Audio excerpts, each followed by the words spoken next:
A lot of people, just the infighting. The infighting is there, everybody. It's crazy how everybody's kind of going at each other's throats, and we're seeing these people, these fakesters, whatever you want to call them, trolls, agitators, getting called out left and right, falling to the wayside. So everybody, just please be careful who you listen to, who you follow. I say that for a reason because we're going to continue to see it. But you got to tighten it down because the confusion is real. I get it. I understand it. Many of you reach out to me asking me, you're telling me you just don't know who to listen to, who to follow. Just first and foremost, listen to God, follow God, and if you just don't know, you guys follow Donald Trump over on True Social because he is telling us, guys, he's calling for the arrest of Obama. He's talking about the 2020 election, saying, he's reposting things that people are putting out there. Like 2020 is not over yet. All the fraud that's happened. He is getting in front of a lot of this stuff out there that we have seen and been told about, from the sleeper cells to Iran to Venezuela to just all this chaos, the alien invasion. He is neutralizing a lot of this stuff, getting in front of it, everybody. So maybe it won't be. Who knows? I do believe that there's going to be some kind of a scare event happening. What that looks like, I don't know. But I do believe that Donald Trump, and I say all the time, he's ahead of everybody 1,000 steps.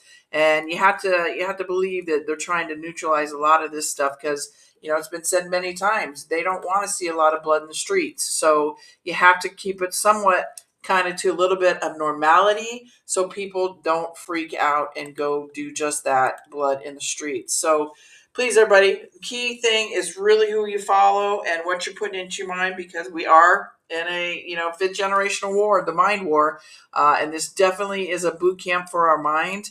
I do believe that we are being tested. We know we're being listened to, but I do believe that they're trying to test the waters of we the people to see where we are and how we are going to respond to certain things as they start coming out. I mean, look at Mark Taylor over there regarding the mortgage fraud and Act Blue. This is going to explode, and I do believe this is where too it could get to a lot of people in that gut punch, right? Because what is that? It's financial, right? You have the school bonds that Juan O'Savin talks about all the time. That thing is going to blow up when people find out that their money that they've been given to their children's schools, it doesn't go for what they say it goes to. It goes in their pockets, guys. And what we are about to see with Cash Patel talking about, the arrests are coming. They're coming. They're already starting to happen, guys. We're seeing them little by little, but I think it's going to be a flood of them come right up before the 4th of July and on through the rest of the year and into 2027. I mean, there's just so many arrests that are going to happen, guys. I mean, remember those indictments, each one of those 500,000 plus indictments that are out there, each one of them contains up to 99 people. So that's a lot of people. So it's going to get local. And I've said it for a long time, everybody. It's going to go from the lowest of the low to the highest of the high, from your superintendents at the school to your next door neighbor, if he's a lawyer, doctor, or whatever. If they've partaken in any part of this nefariousness, and it's this global enterprise, evil enterprise, everybody, they are going to go down. So this mortgage fraud, these school bond fraud things that's about to pop off, that's really going to get to a lot of people. So everybody just stay vigilant, head on a swivel. That with all of that, that I just talked about and things that we're seeing, and with this hantavirus, it's another tactic, guys. These guys are going down. Now, everything that they're trying to put out there on us, from the alien invasion to all these ICE raids that Trump is getting Tom Homan out there and making that happen. No border crossings. There's more positive than there is negative happening. But just know, guys, Trump is stopping these people at the doorstep. So they're gonna go for this scare event, and that's the hantavirus, I do believe. So scare event, or another type of thing, not necessarily scare event, but lock us down type deal, or fear mongering, that kind of thing.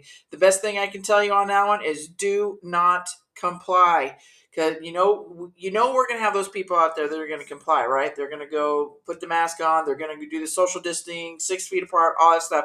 Just don't comply, because that's how we cut the head off at the snake. We know it's all BS, but just pay attention, everybody. we're in the thick of it, and but there's more positive, and that's what we need to focus on, positive, than there is negative. Don't not listen to the news and the current events that are happening, because then you're gonna see what's being said out there, right? But definitely follow Donald Trump, you guys, and because he really is telling us without telling us. And yes, don't comply. Do not comply if they want to come out and try to say, "Oh, you got to lock down. You got to go get another, jab or whatever." Nope, nope, and nope. So please, everybody, be careful who you listen to, who you follow, and what you're putting in your mind, again, because it's a thing. Also, if you get a random message from me guys saying I'm pretending to be me, know that I will not randomly reach out to you and ask you if you're ready for a scare event, any financials, any crypto, anything like that. Please know it's not me, not any of my guests. They won't do that either. Block and report them. Let me know so I can make sure they're not here on my channels. Uh, and then we are being listened to in over 100 countries, guys. I counted it 2 weekends ago, and it was right at 150. So we're making a lot of great positive noise. What you're wanting to look for when people ask me how do we know who to follow again, right?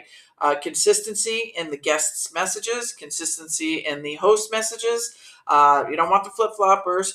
You don't want the I love Trump, now I don't like Trump, flipping the side of the fence, right? Or the never Trumpers, all of a sudden Trumpers.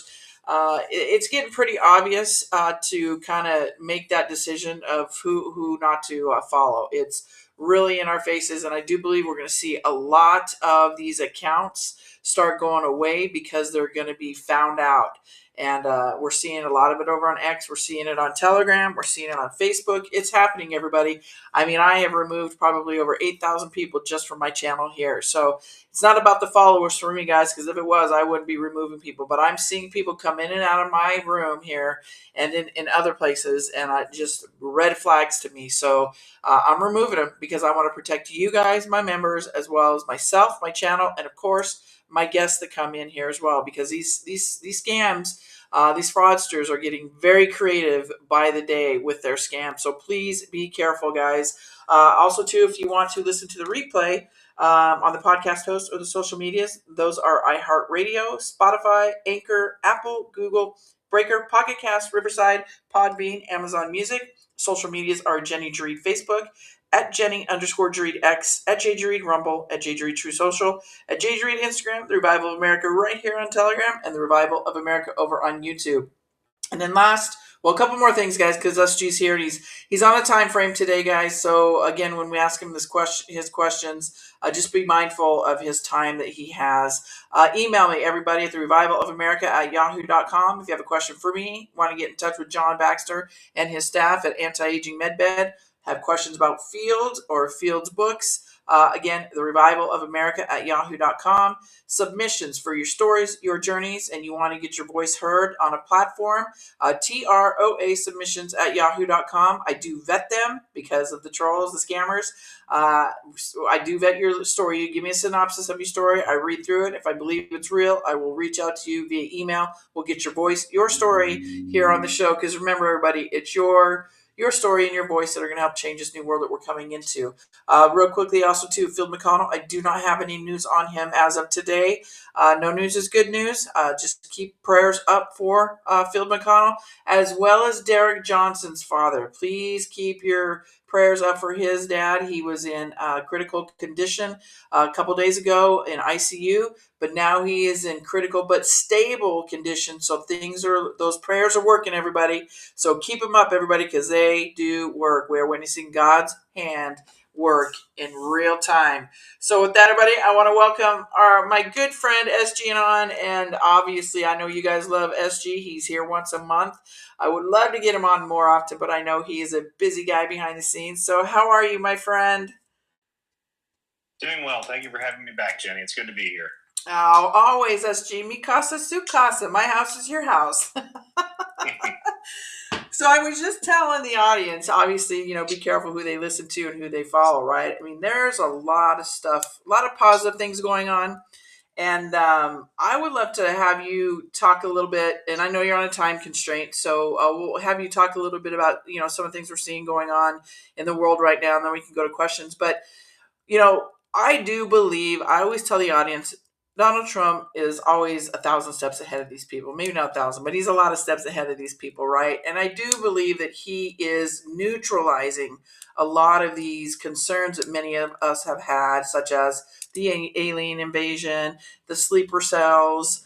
Now we've got this hantavirus coming out, kind of like a COVID 2.0, right? So I would love for you to touch on that. Obviously, we did see that Donald Trump landed safely in China. Just talk to us about what you think about all that and what you see is going on here in the world as well. Well, I think that's an interesting summation of things, right? The entire landscape that we have right now is presenting all of us dual realities. I think a lot of patriots out there are having a hard time sometimes, Jenny, reconciling this dual reality landscape. How can I be for something or affirmatively behind something that seems to be causing certainly difficulty in the domestic landscape, but quite a bit of consternation and contention out in the international landscape? How can I be behind something that looks like it's doing this thing or that thing, and perhaps that's a condition that we have to worry about being more than just temporary, but it's also taking care of this other condition that's been a long-term standing condition, such as the Federal Reserve, for example. It's causing the degradation of that, the erosion of that long-standing problem that we all want to be rid of. So it's sort of a landscape of having to be of two minds in some regards, and that was entirely the purpose, I think, for the Q drops coming out when they did. At this point, almost 10 years ago, because such a period of time was going to transpire that humanity really needed an early learning curve and plenty of time to come along to some of these concepts, because on its face, on its surface, it looks very difficult to find where one stands, because again, you have these competing interests and these competing desires that have to take precedence at some point collectively and civilizationally over another. And I think that's the sifting and sorting process that we're all living through and seeing right now. With respect to the geopolitics of it, and that gets into the nitty gritty of what we're talking about, sifting and sorting these transformations across society. There's a lot of different ways that we could slice that pie, and it seems like we're getting another iron in that campfire almost every day now. We have conversations happening between France and Germany about armament deals. We have conversations happening between France and the United States about this so-called hantavirus situation, which to me looks like a Luciferian spell work ritual because of the neuropredictive programming that was seeded out into the consciousness space well in advance of this thing making its appearance for us in its present day and in its present form. I've seen clips of the X-Files all the way back to the late 1990s discussing this concept of the government being involved in a very shadowy sort of secret administrative state or national security state sort of way with respect to something like hantavirus. We've got the current meeting right now between President Xi and President Trump. We've got the announcement from North Korea that they have augmented their first strike doctrine, and they've augmented their nuclear doctrine with respect to assassination of the supreme leader, the premier of the country there in Pyongyang. That's clearly a strengthening posture, preparing for something. We know that Moscow has been amassing a lot of troops, and I've been talking about this, Jenny, for over 8 weeks now. There's just a huge troop buildup happening in the southwestern area of Russia along the Bryansk state border with Ukraine.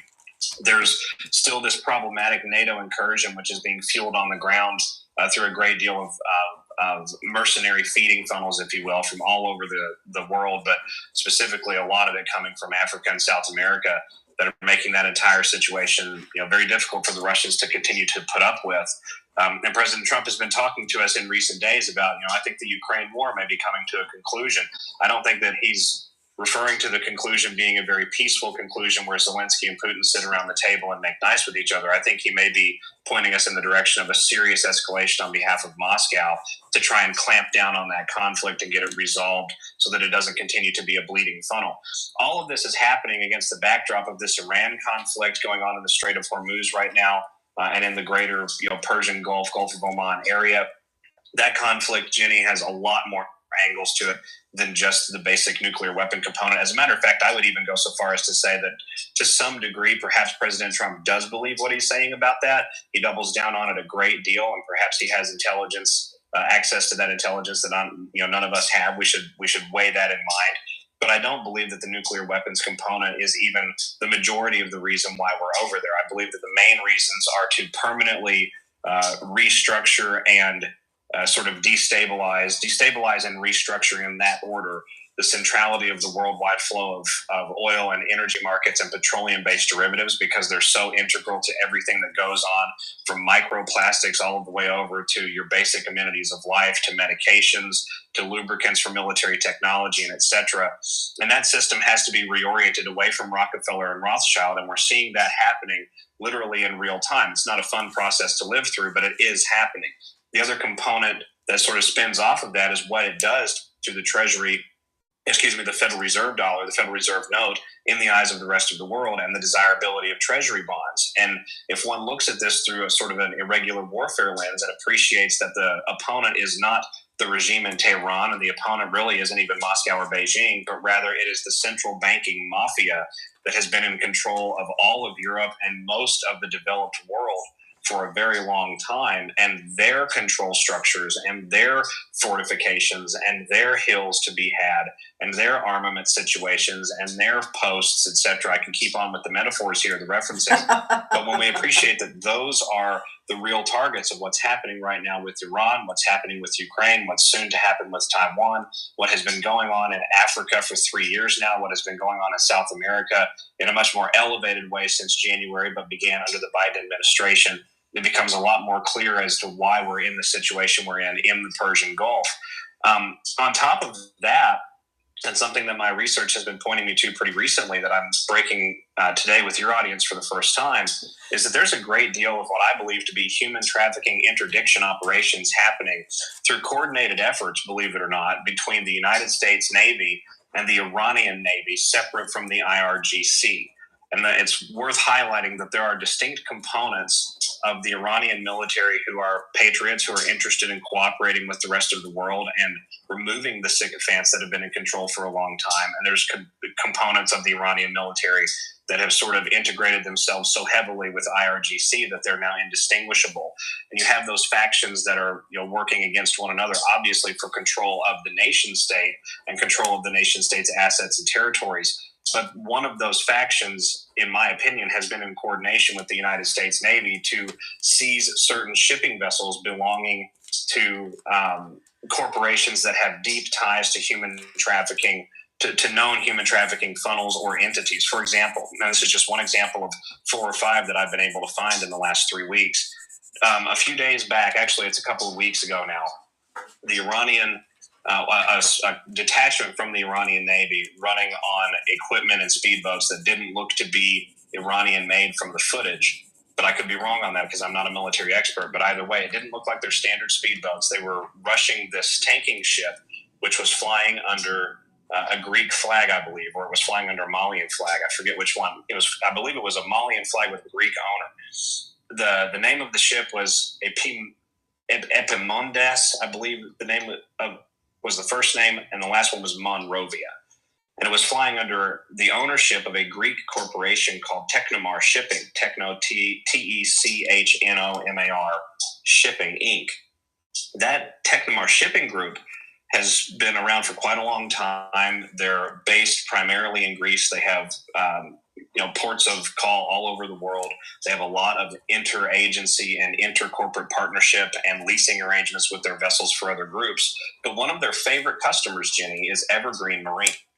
And so when you look at what's happening right now in the Persian Gulf, in the Strait of Hormuz, and this ship and at least one other ship also belonging to Technomar Shipping have both been stopped either through this blockade by the United States Navy or outright disabled and seized by the Iranian Navy, it tells me that there's more going on here. There's probably much more to the story than meets the eye, and would also explain why we have paratroopers specifically being deployed to that area of the world. Because if you need to shock and awe a marine vessel on the open water or within inside of the shoreline, and you need to capture it rapidly, coming in with helicopters is extremely loud, and it gives a pretty good tip-off that hostages, or it gives enough of a tip-off for any sort of traffickers or facilitators of criminal activity to kill off any hostages that you may be seeking to try and reclaim. But if you airdrop from altitude, they will never hear you coming.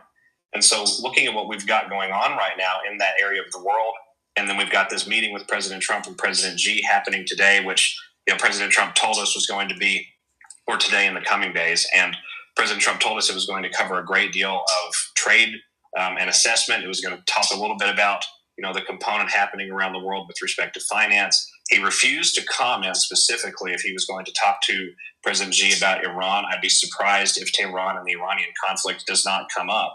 But all of that tying into the current timetable, it looks to me like we may be preparing for coordination, enforcement, if you will, or coordinated drill activities having a double meaning, if you will, across the entirety of the South China Sea and the Strait of Malacca, based on conversations that have already been had between spokespeople from the PLA and spokespeople from the Pentagon. So Jenny, this is just a really exciting time to be alive, but it's difficult sometimes to see the forest for all of the trees. And now we're in a period of time where the trees are getting up and growing their own legs and walking around.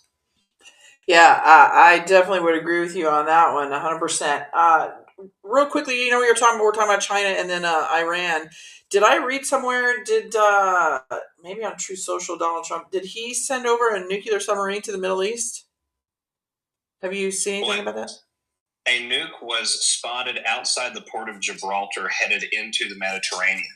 So its final destination obviously is anybody's guess, but I think there's only a couple of places strategically to me that make sense, and that would be either around, out from the mouth of the Red Sea into the Gulf of Oman, near Yemen, Qatar, Oman, etc. In that area, either there or the Strait of Hormuz, or the very far eastern component of the Mediterranean off the coast of Israel. Outside of areas like the Suez Canal, which doesn't make a whole lot of sense that you would want to park a submarine in the canal right now.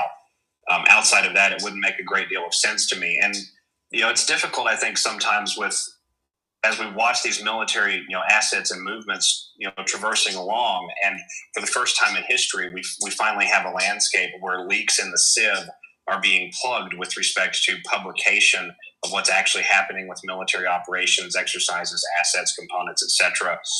From the media and various news sources. I think we have to sort of be careful about how far we draw those conclusions until we have a little bit more evidence. We could have a sub, not that it would make much sense to me to do this, but we could have a sub going, traversing the Mediterranean Sea down through the Suez Canal and headed out towards the Indian Ocean, maybe to make a stop over at Diego Garcia before heading on through the Strait of Malacca. These are. I mean, it wouldn't make a great deal of sense from where it's at, presently, but these are possibilities when we analyze those situations right now. Thank you, SG. And then my last question, real quickly. So everybody here on Telegram, if you have a question for SG, please feel free to raise your hand. I will unmute your mic. Over here on X and Rumble, write your comments in the comment area, and I will read your question to SG. We are streaming live through those two places as well, SG, just so you know.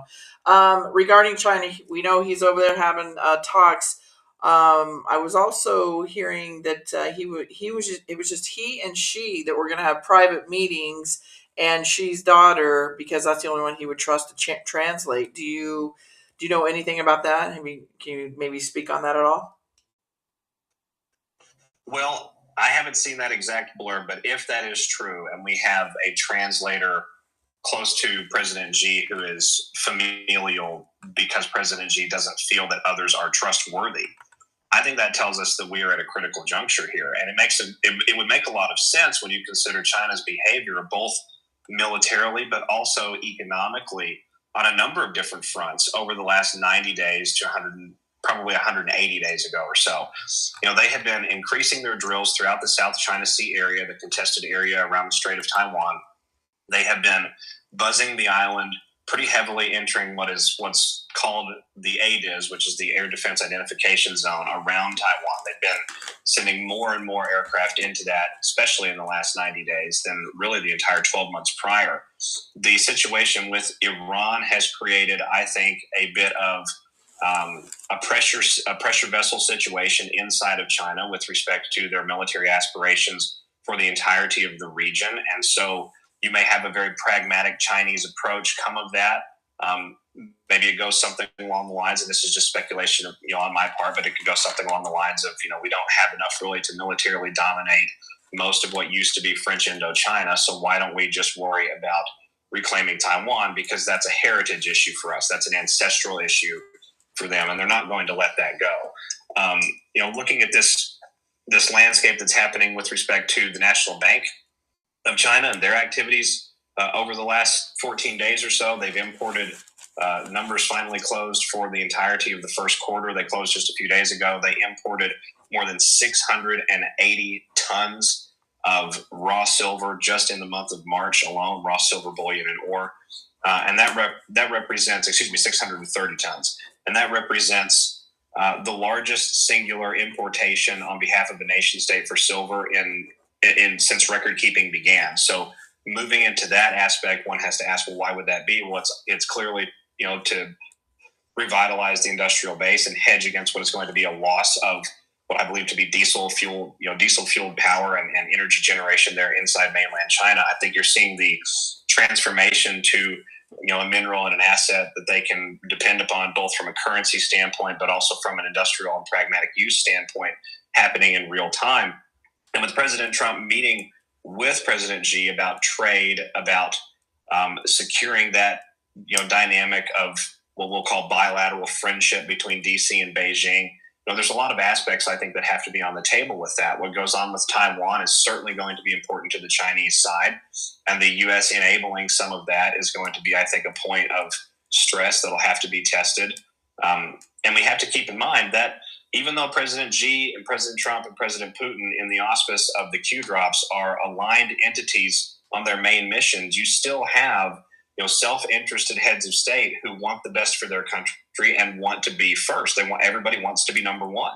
And so as we go through this process, I think it's going to be very interesting to see what comes out of this in the immediate days after the meeting with respect to agreements about tariffs with going back and forth between the two nations, and with respect to China's security guarantees for the United States in the Pacific, and the United States energy security guarantees for China if those come up at the meeting, and I'd be surprised if they don't.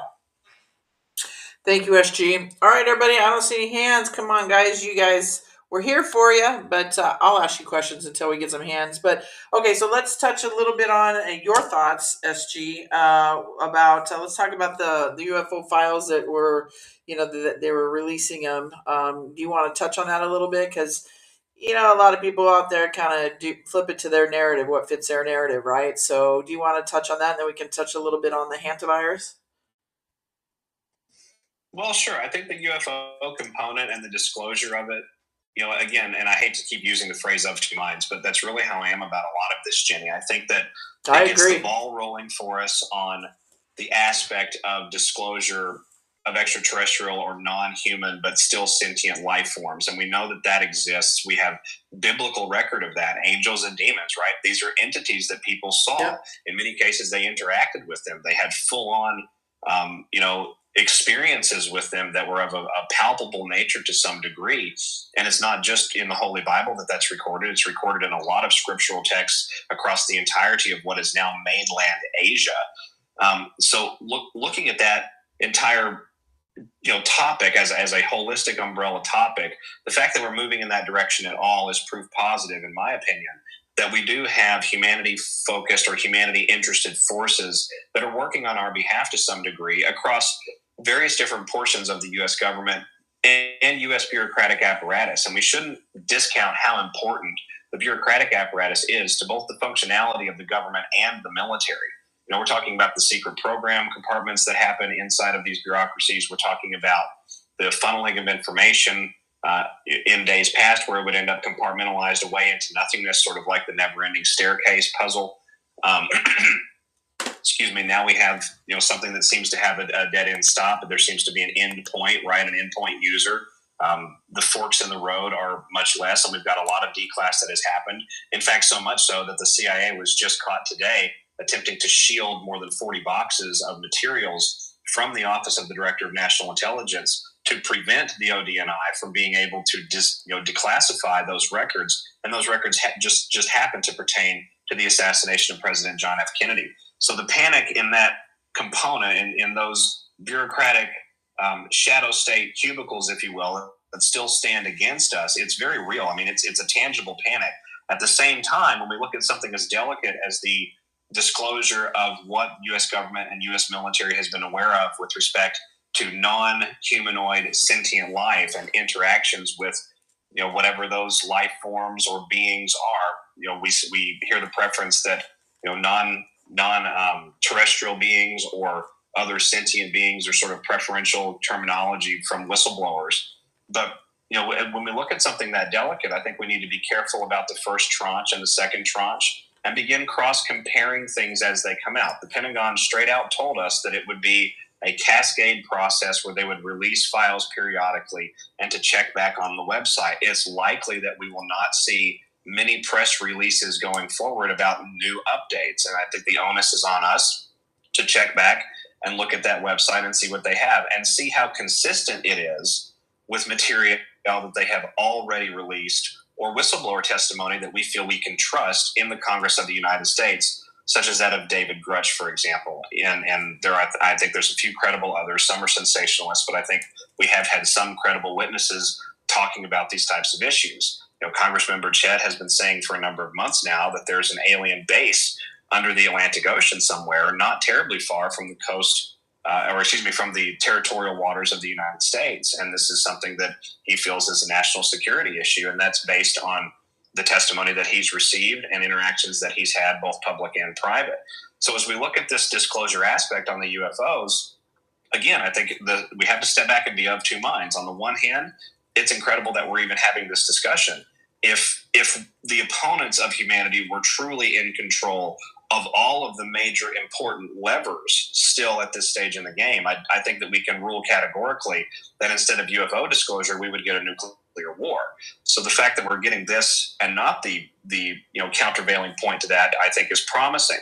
But it remains to be seen how promising. And so as we look at the research that they release and the materials that they have, we have to be, I think, very diligent in making sure that things are consistent with narratives that they've already established. And if they're not, that there's an official explanation for why that is. Maybe you've got a careless employee who fat fingers some keys or forgets to put in a certain paragraph somewhere.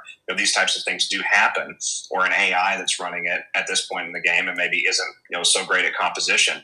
But over time, we'll have a very good idea, I think, of what is true and what is not.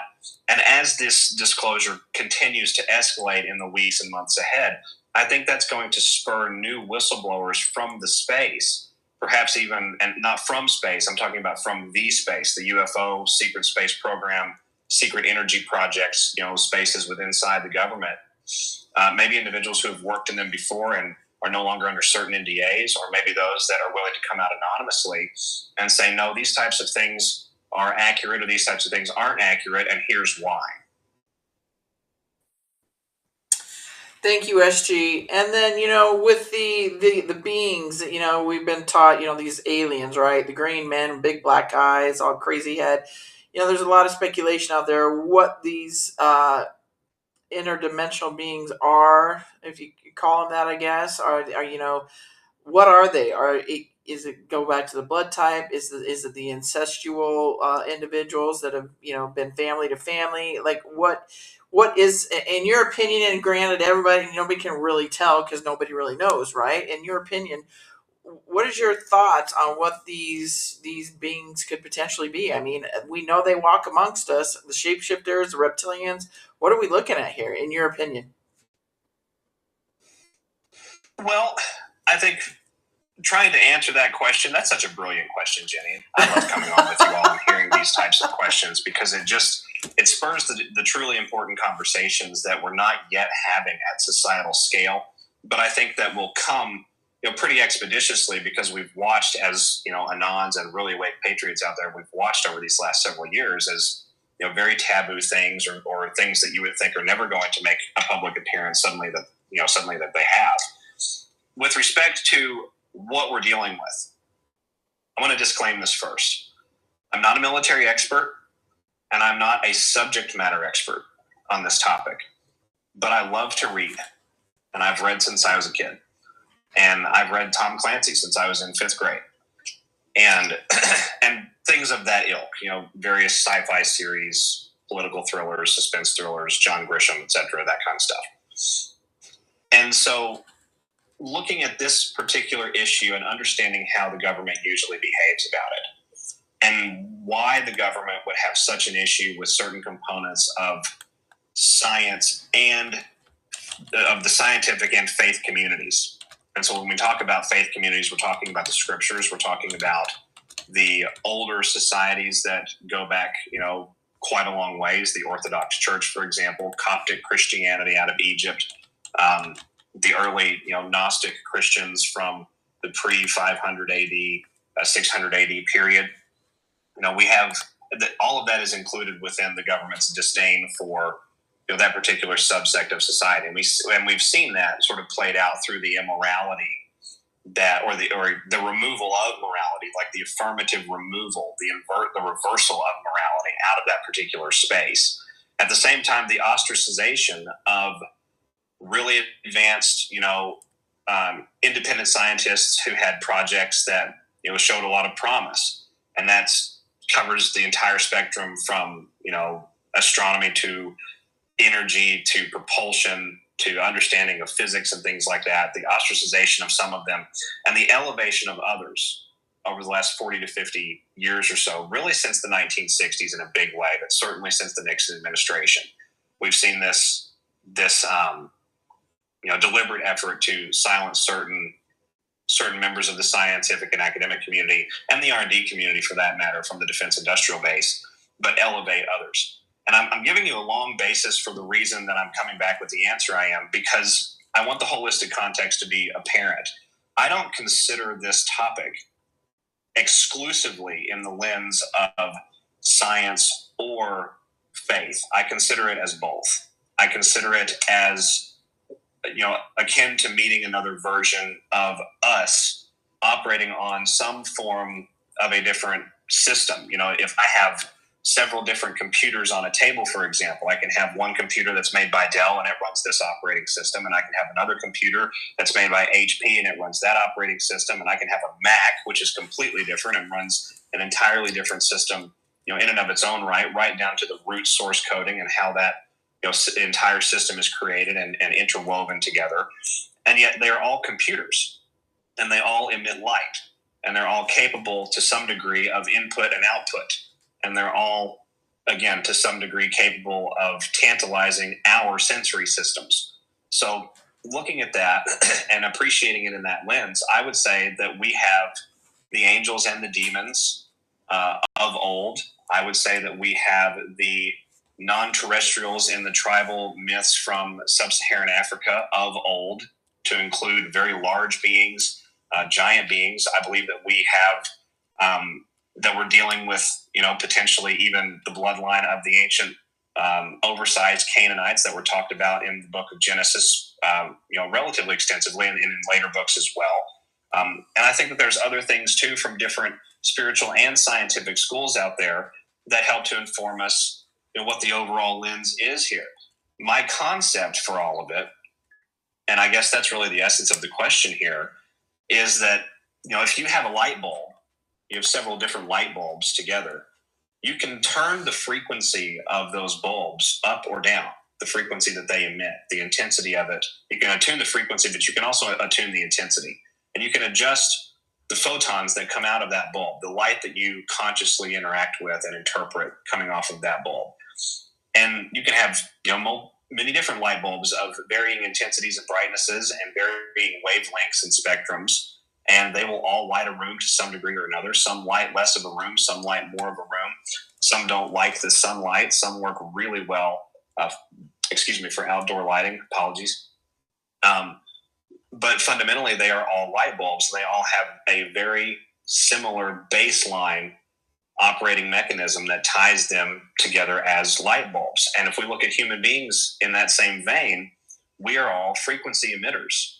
That's literally what we are. We are photon receivers and emitters. We are essentially transmission posts and receptive posts for the photons of this reality medium that was created for us here in this world by the Holy Spirit of the living God. And Amen. We are attuned to perfectly live here in this dimension. This dimension meshes perfectly with how we are made, right? We are from dust we are made, from dust we will return. There's a reason that that's a cliche, right? When we look at how man was made, it's said to us in many separate books that the earth was involved in that compositional process. And so we have a dimensional quality that is perfect for where we are at. But our dimensional qualities may not be perfect for where someone else is from. For example, if you have a being whose photon composition is lesser, meaning not as intense and perhaps at a lower vibrational wavelength, a lower resonant wavelength than that of humanity, they would be very at home in a more low wavelength environment. So that would include lower light wave spectrums, lower acoustic spectrums. It would include lower chemical spectrums. Things that are resonant together at again, that different frequency gradient. Now, I'm not a scientific expert, but this is my understanding of it. This is how I approach this topic. At the same point, if we have beings that naturally oscillate at their most basic quanta level, we're talking about the constructs of the DNA chains that make up the being itself. If that basis of existence is vibrating at a much higher level than what we as human beings in our dimensional earthly existence are having, coming off of the core of who we are and what we are truly made of, then those beings would appear to us as light. They would appear to us as, I could see the description angelic being perfectly appropriate.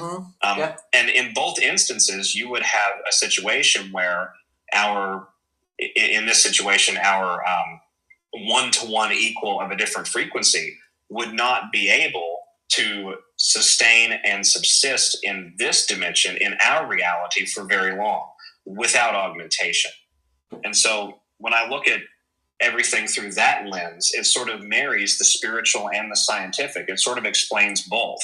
And it explains why we would have all of these different vast experiences, why we would have all of these differences of interpretation and variation in description and capability and hostility or not hostility, benevolence or not benevolence, and touching all different groups of people, from the tribes of South America to the Siberians in northern Russia to urban individuals in downtown LA.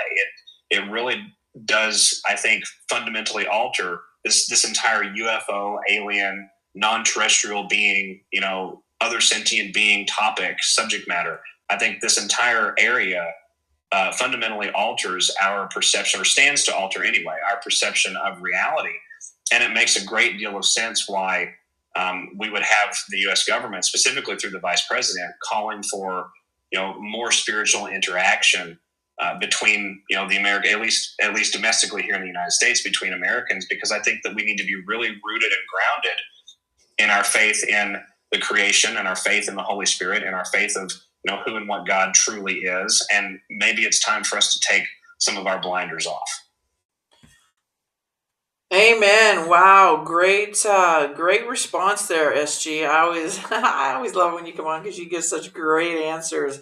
All right, we've got a couple questions here real quickly. I am going to point out to everybody, if you guys haven't been paying attention to Donald Trump's trip to China. Notice who he took with him, and I would love real quickly your thoughts on that, SG, regarding the guests that Donald Trump took with him to China, such as Tim Cook, Elon Musk, a bunch of the CEOs of these banks. I would love your thoughts, and then we'll go to Freebird. Go ahead, SG.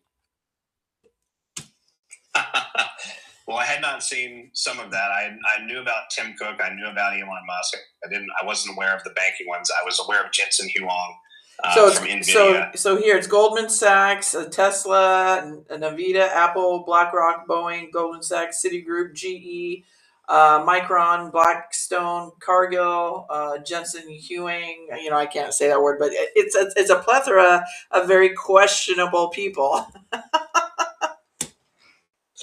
It's fascinating that the entourage includes these particular forces, because these are the same forces that have been quietly working with very divisive and very seditious components of the Chinese private sector and the Chinese military-industrial complex. China has a bureaucracy that's very similar to the United States when it comes to their defense industrial base and their overall military economy and the military commercial complex that exists there. And so these companies, all of the companies that you just named, they have demonstrated ties either through supply chain, financial arrangements, strategic partnerships, joint venture programs, on and on and on. I could give you 4 or 5 other, headline examples for these types of programs, these types of interactions that go on.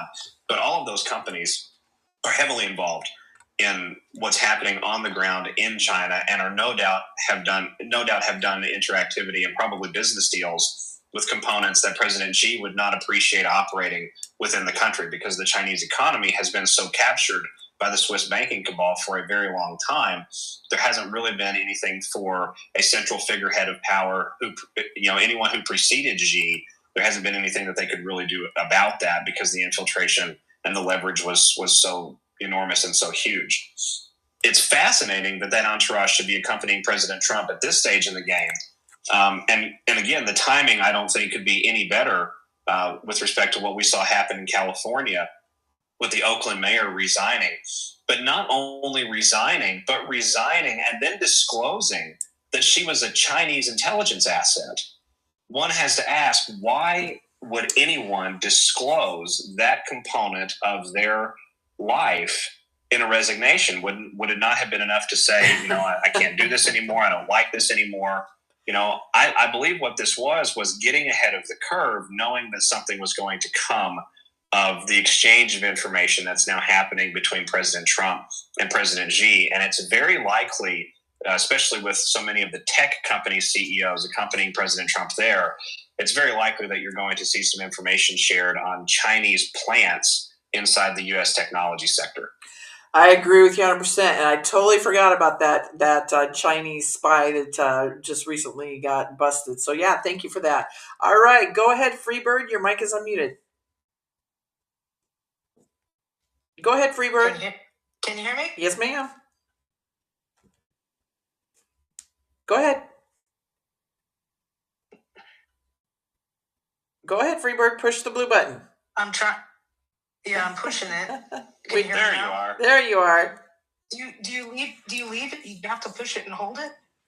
No, you just push it once, it'll stay open, and then when you're done, you push it again and it will mute your mic. Okay, weirdly, when I pull my thumb off, it turns blue again. Oh, you may have to go. You may have to go out and come back in. You may be having some connection issues. Okay, let me just try by holding it. If you can still hear me, I'll just keep an eye on it. But okay. I want to say thank you so much, Jenny and SG. I've been following you for years, and with all of the floodgates of disclosure that's coming out right now, I feel really sorry for people that haven't kept up with this narrative, because it is just overwhelming. And you've both been such a vital role in revealing things, so thank you for that. My question, SG, is on timing of revelations. It seems curious to me that NASA just did a launch of Artemis 2 on this supposed lunar circling, and then you have the UFO disclosures coming right after it.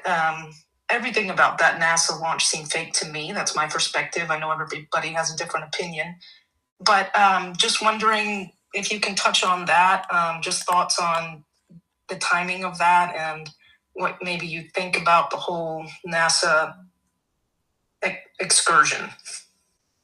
I think that's a great question, and I love the jovialness of it too, because it really hints at this. It discusses a serious topic, of course, revelation and the transpiration of events that happens, in that book of the Bible. But at the same time, it heralds this incredible age of peace and prosperity and love and wonder and expansion on behalf of humanity. So I appreciate the question. With respect to Artemis, I'm of the exact same opinion. I think it was all staged. I think it was done in a Hollywood basement somewhere. I think it was extremely well done in some ways, and in other ways was purposefully poorly done. The feedback on the video footage, the graininess of the footage, the quality of the footage seemed highly suspicious to me, especially when we have footage that has now been declassified from CIA surveillance technology in the late 1990s, aerial platforms that were cruising anywhere from 35 to 55,000 feet. And you could literally read the road signs on this surveillance footage from that altitude. So we know that the technology for better footage exists. We know that the feedback on the audio, at least on my end, seemed extremely grainy, almost purposefully distorted in a way, like it had been run through a low intensity scrambler of some kind. The green screen showing in one of the frames when they were doing one of their moon passes, and they were supposed to be moving through, into the the dark side of the moon, so to speak, and watching the Earth disappear. And you could actually see it was a flash, in the moment, it was the lower right-hand quadrant of the moon shot that was going through the frame. You could actually see what appeared to be some sort of trolley or something on the ground, and then it immediately blipped back. It was very fast, but it was noticeable there. And then a whole host of other issues too bring this entire thing into question. So then one has to ask, well, what was the point of all of it? Well, I think the point of it, if I may be so bold, is to sort of run a similar spell work that has been run in ages past with a different outcome. And so I've been asked this question a few times: why are we doing things a certain way with respect to the progression of the awakening? Why aren't we just dumping more information online? Why aren't we turning it over more to the people to adjust and absorb for themselves?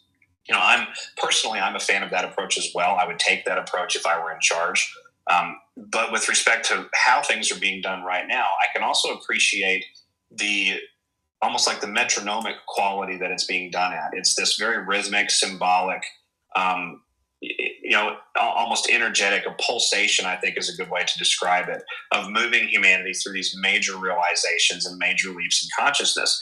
And I think one of those leaps has to be that, while the concept of the space domain may not be a terrestrial planar Earth, and while it may not be a hollow Earth, or it may not be even a globular Earth, we don't really fully understand because of just the amazing layers of psyops on this issue. But while we may not understand that component of the equation, we do know that they have been faking all of this stuff for over a half century now, and we have to ask why. What is actually being hidden there? Is the moon traversable or is it not? Is the moon much closer to us or much farther away than what we're being told it is? What is the nature of all of that? And that's going to lead us, I think, directly into the biblical texts and other spiritual texts too. Texts that referenced positions in the stars throughout the book of Job, positions in the stars that have been referenced in books like the Ramayana and the Zohar, tribal texts that were used by the Incas, and the Maya for doing certain things at different points throughout the year because of where the stars were at and where they may have come from. Why are there multiple African tribes that worship the star Sirius B as though it is their actual home world? I mean, they pay homage to it literally once a month, every month. One of these tribes does, and there's a feast once a year where they dress up as this sort of humanoid, but not really humanoid figures, and elevate themselves in stature a number of feet with footwear. So we have to ask, what is all of that about? And I think the Artemis mission ties back to that as well. I think it's preparing us to have a different discussion about what's actually happening with the moon, what's actually happening with all of this talk of Mars, and what's really going to come of the celestial symbolism. The celestial energies is really a better expression of it for our own awakening as we go forward throughout the end of this decade and all through the 2030s. Thank you, That's SG. awesome. Thank you. Thank you, Freebird. Did that answer your question? Yeah, I could talk for hours about this, but I love that. I mean, it's kind of mind-blowing when you start looking at all of it. But thank you so much. Yes. Thank you so much for being here and listening. Thank you. All right, go ahead, Michelle. Your mic is unmuted. Go ahead, Michelle. Your mic is unmuted. Okay, go ahead. Increaser Joe, your mic is unmuted. Go ahead. Thank you, Jenny, and thank you, SG. I am so honored to be talking to you. You are the voice of reason, and even your voice. The honor is mine. Your makeup. Honestly, your voice speaks to America in a way they can understand it and grasp some of this psyop.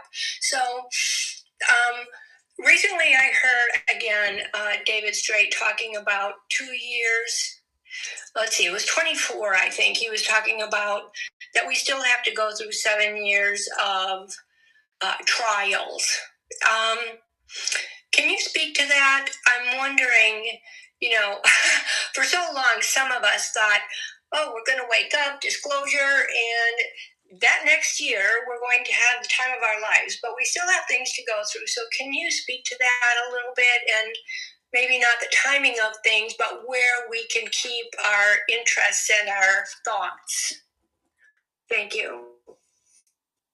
I'd be happy to. I'm not familiar with Mr. Straight's work in that regard, and so I don't want to opine on that as the basis for my answer to your question. But I think I want to answer the question a little bit of a different way. Rather than looking at it as a dedicated period of time or trials or not trials, I want to take score of where we're at post 2020 and sort of examine the pace of that. And then maybe we can do a little bit of hypothesizing going forward. This would be all speculation on my part, but I think it paints a good picture. So we had the events of 2020 that we did. We know that that sort of was the ignition point for the grand majority of, we'll say, culturally interested patriots across the entirety of the Western world, and really most of the world too, but certainly across the Western world. That was their ignition point where they woke up. They realized something is dreadfully wrong. Nothing about any of this makes any sense, and began looking into why things were happening the way they were. And that has propelled, that connected a lot of people, I think, to the Q drops. It also connected a lot of people to just the general rhetoric from President Trump, from Moscow, from certain, capital cities around the world. What are they saying? What are they doing? And what are their biggest corporations doing? And so that led us through the 4 years of the Manchurian-Biden administration. We had the last year of Trump there. He's continued to tell us, even as recently as just a few months ago, that it's his favorite chart. He loves his favorite chart, and that chart happened to show him, the one that was on the ground in Butler in July of 2024, happened to show him leaving office in April of 2020, not in January of 2021. So we had that 4-year period of the Manchurian administration, and we saw during that administration people coming around to the idea of pedophilia being in control of the government, of certain medical countermeasures and medical companies that are associated with medical countermeasures not being interested in health and wellness, but really only being interested in money. The corporate capture of the U.S. government really began to set in hard for people during that period of time. The extremely suspicious nature of natural disasters and their highly focalized occurrences, where they were occurring relative to what was actually on the ground there, and how a lot of that tied over into pre-existing government documents that desired those lands. People began to realize that that was also connected to this, broader control system that exists. And so now, fasting forward to today, we've gone through the election season of 2023, 2024, the first year of President Trump in 2025, and we've really hit the accelerator a lot. We've gotten now into the mainstream discussion about Epstein. We've gotten into the mainstream discussion about it was more than just sexual abuse. It was torture and, in some cases, termination of trafficked individuals by Epstein and his networks. We've gotten into the industrialization of abuse of minors through the disclosures from the government of the UK, and that's exemplary of a lot of different governments across the West, unfortunately.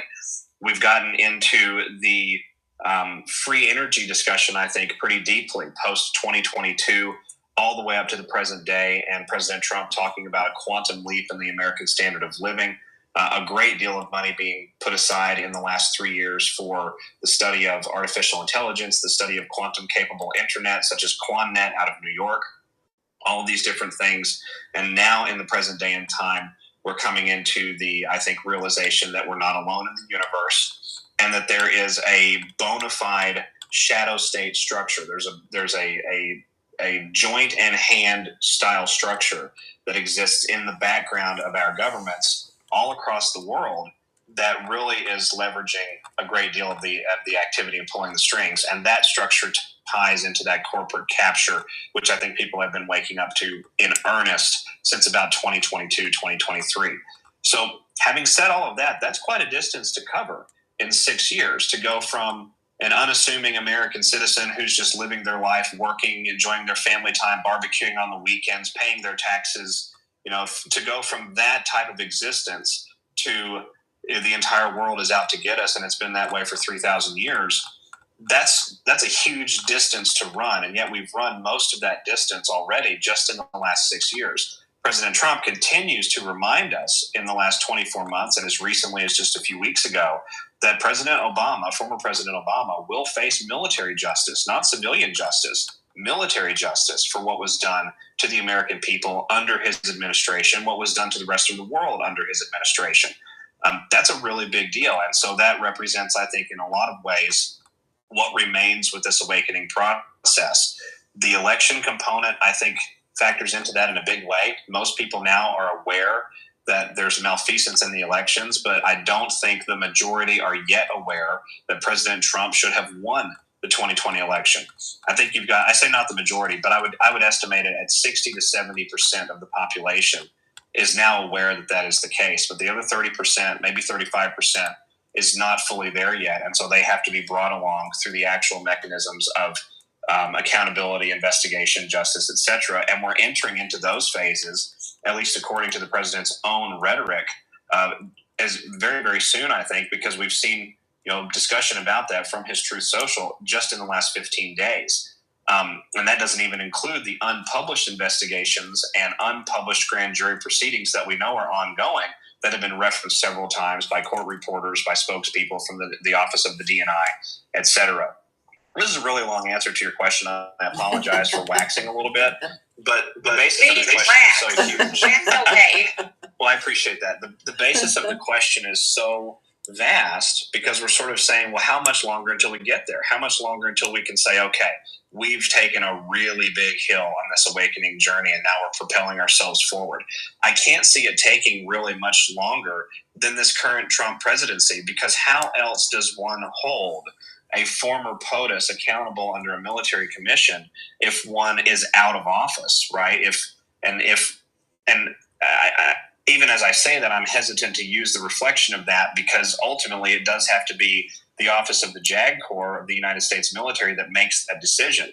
But if you don't have control of the commander-in-chief and the office of the presidency at the time that occurs, or at the time that is supposed to occur, it very well could not happen. So I'm looking at the next 18 to 24 months as really, really pivotal in this journey. And I'm looking really at 2030, probably 2029, 2030, somewhere in that period, for us to start seeing really dramatic international accountability for COVID-19. Thank you, SG. Thank you, Increaser. Okay, SG, I know you're on a time constraint. I've got you. Can you take 2 more questions? I could probably do one more.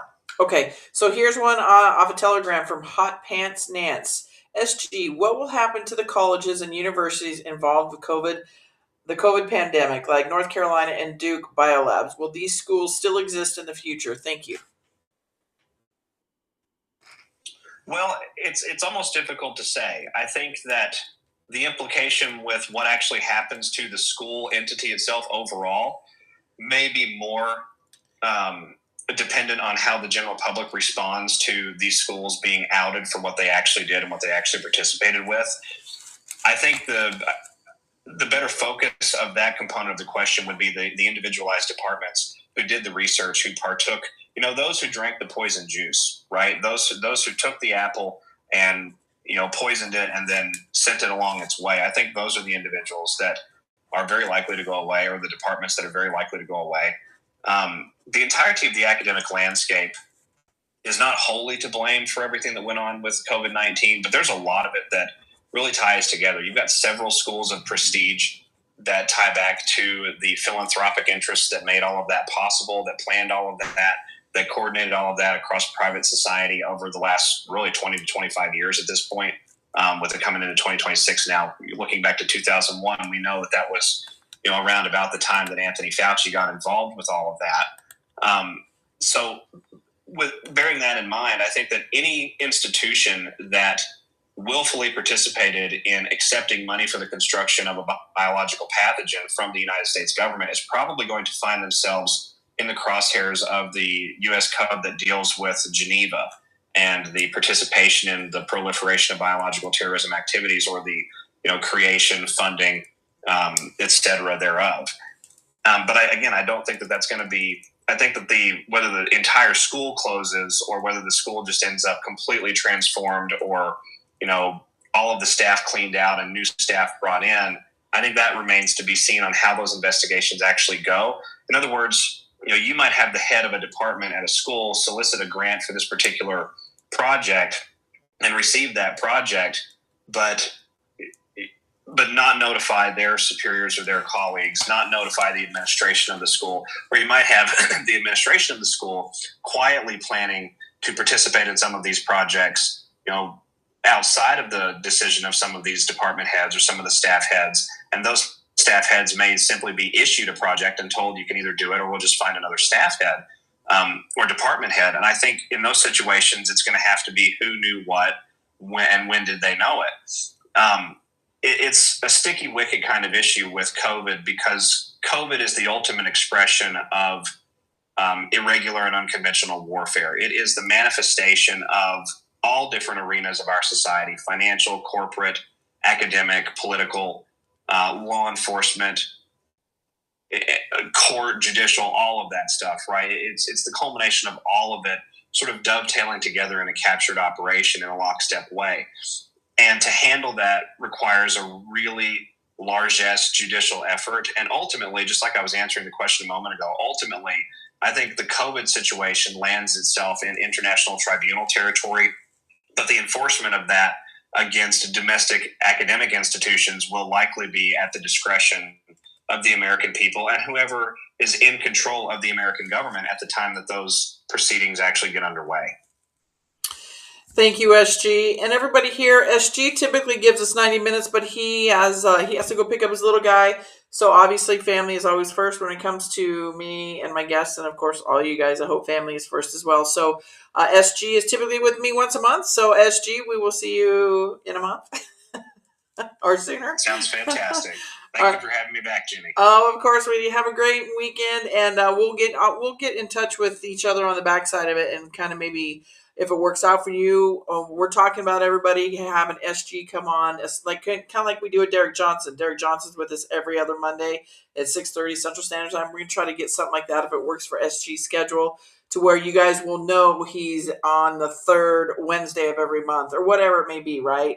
Same time, same place type deal. So we'll keep you posted on that, but just know right now SG is with us once a month, and we'll see him in a month. And for all of you here that want to come back here on Telegram for my next two shows with John Baxter from Anti-Aging MedBed, he will be on at 4:30 Eastern Standard Time, and then we're going to have Rick Anson over here again on Telegram, streaming them both live, everybody, through Rumble and X live over there. We will have both of those gentlemen on 4:30 for John, and then Rick Anson with not anti-aging, but ageless peptides, as well as Brain IQ Health. He'll be on here at, I believe it's, 1:30, 2:30. He's 3 o'clock Pacific Standard Time, so that will be 6 o'clock Eastern Standard Time. So with that, everybody, God bless you, SG, and we'll talk to you soon. Take care, everybody. God bless all.